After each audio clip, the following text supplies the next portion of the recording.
I think what it follows, there are a couple of things. The first one, for the target that was picked,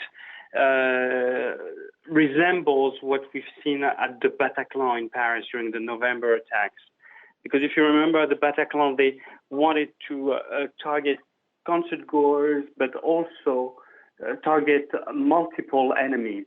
And so the idea was to target a U.S. band that was playing in Paris, but also the Bataclan had at that time a Jewish owner. So for them, it was, if you will, three birds killed with one stone, if I may say.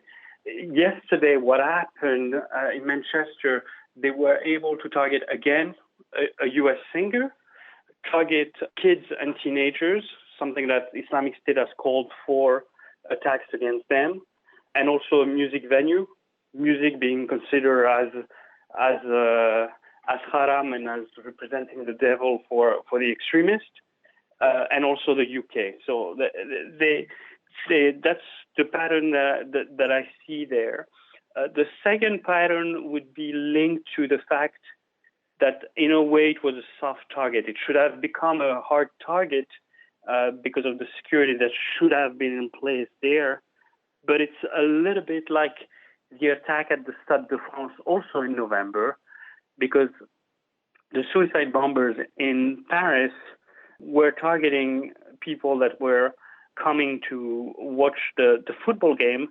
But the difference is that they weren't smart enough, or there was an explanation that we never find out, is why didn't they wait for the 80,000 people in attendance to get out, like it happened yesterday in Manchester, to blow themselves up? So that's still unclear. But yesterday, unfortunately, the terrorist was smart enough to wait for the crowd to get out before striking.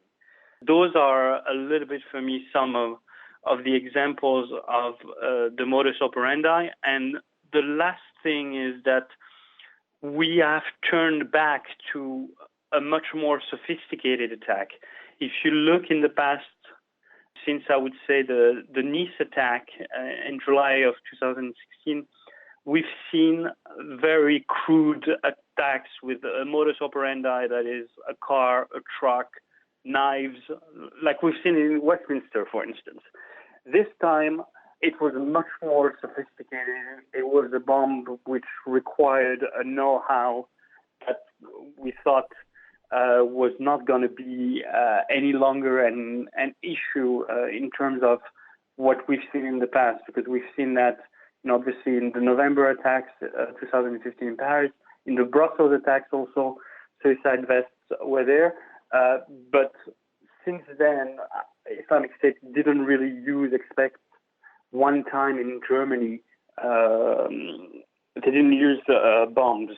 So those are a little bit some of the patterns. And also, last but not least, yesterday was obviously the 4th year anniversary of the cruel murder of Lee Rigby. And jihadists never do anything, out of spite and without thinking everything through. The Westminster attack, if I may remind the audience, happened 1 year after the Brussels attack. So dates are very important in their minds. So, and also it happens just a few weeks before the election, as we discussed in a previous program, talking about France after the Champs-Élysées attack. Jihadists want to try to do a redux of what happened in Madrid in 2004 after Al-Qaeda bombed 4 trains and different stations in Madrid. It changed the dynamics of the election and got another party elected the following Sunday. So obviously the run-up to the elections in the UK are also part of the mix of the equation that makes it even more potent for Islamic State to strike at the UK now. And all those extra added reasons that we're compiling to try and make sense of this attack would suggest, would it not, that the orders or the hors d'oeuvre for the attack came from someone else? The young man who's believed to have carried out the bombing is not the person who decided, I will attack this venue on this date. From what you're saying, it sounds like there would have been an order from somewhere else, whether within the country or outside. Likely so. I mean, it has to be said that, a lone wolf attack has really yet to happen in Europe. I mean, we've seen many single individuals are, loosely linked to Islamic State that have perpetrated attacks, but they usually have a support network. And especially in this case, I think the fact that I mentioned, you cannot really learn on the fly on the internet to build such a suicide vest, makes me believe that either the perpetrator was already a bomb maker in himself and didn't need outside help, or there was someone that was on the ground, homegrown, or came from outside and came to the UK for this operation. We've seen in the past that the bomb maker within Islamic State foreign operations is the key man. So after the bomb maker of IS was killed in the Brussels attacks, that's one of the reasons we professionals looked at it and say, that's why we haven't seen any bomb attacks, because the main expert, if you will, in bomb making from IS was killed. And if you look at it, since March 2016, there haven't been a lot of bomb attacks. So this is very troubling. It means that there's someone in the country that knows how to make powerful bombs like this. And I suspect the security services are after that man even more so, in case it isn't the perpetrator. But all this remains to be seen, because we don't have enough information to know if the perpetrator himself built his bomb. If an attack is inspired by a fundamentalist group like ISIS or Al-Qaeda, is there anything that can really be done to stop that kind of attack in future?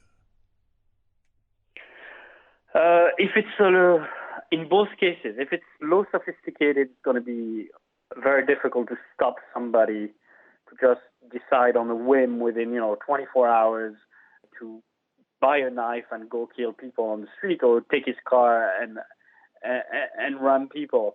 This is very difficult. If we're talking about the second scenario, which is now, the bomb making didn't happen overnight. So there were, quote unquote, opportunities to stop the plot, especially since, as we understand, this terrorist was known by security services. But as we've discussed all the time, there's no reason to blame the security services, because they're doing a great job. They don't have enough means. And if he was low on the totem pole as a threat, then they wouldn't have followed him and monitored the situation. But I agree with you. In both those scenarios, it's very difficult to stop them if you don't get the human intelligence ahead of the plot. And that's what saved the attack potentially a few weeks back, if you remember, on Whitehall, when allegedly a member of the family of the terrorist came forward to the security services and gave them the intel that stopped this man from perpetrating another attack.